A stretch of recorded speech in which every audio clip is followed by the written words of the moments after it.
Pensamiento del día. Miércoles 30 de julio. Preferir a los sencillos y a los humildes. Ha mirado la humildad de su esclava. Lucas capítulo 1, versículo 48. Todos los corazones conocen a María. Se ha abierto camino como solo una madre sabe hacerlo.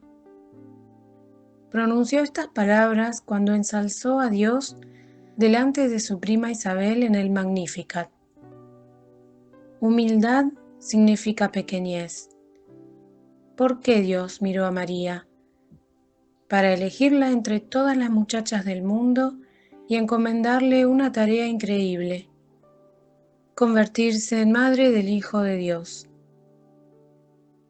Pero aunque María tuvo un destino así, y aunque los elegidos de Dios son pocos, todos somos, en cierto modo, mirados por Él. Sí, también a ti te ha mirado Dios.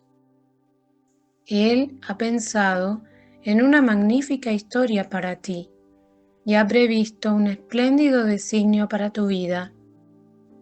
Podrás vivir esta historia, podrás realizar este designio si cumples cada día, en cada momento, la voluntad de Dios como María. En estas palabras, la Virgen no habla de su humildad, la vive.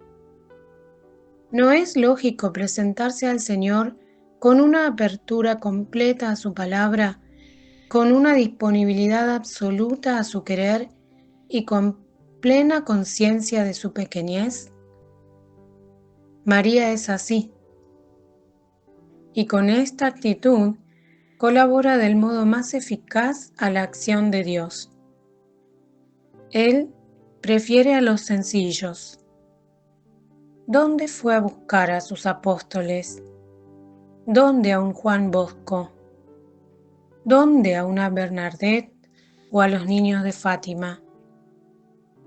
En un Dios así descansa la esperanza de los creyentes, y en particular de quienes se sienten aplastados e impotentes en el mundo de hoy, dominado por el consumismo, la injusticia a gran escala y los poderosos. Hazte pobre de espíritu, sencillo y humilde, para que Dios no esté lejos de ti. Dios te mira si te pareces a María.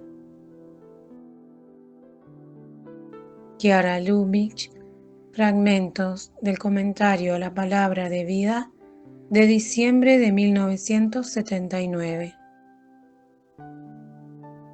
Hola, si te ha gustado este video, danos like y suscríbete al canal para recibir notificaciones. Recuerda que es libre y gratuito sin ningún compromiso. Palabra de Vida, julio de 2025. Pero un samaritano que iba de viaje llegó junto a él y al verlo tuvo compasión. Del Evangelio de Lucas, capítulo 10, versículo 33.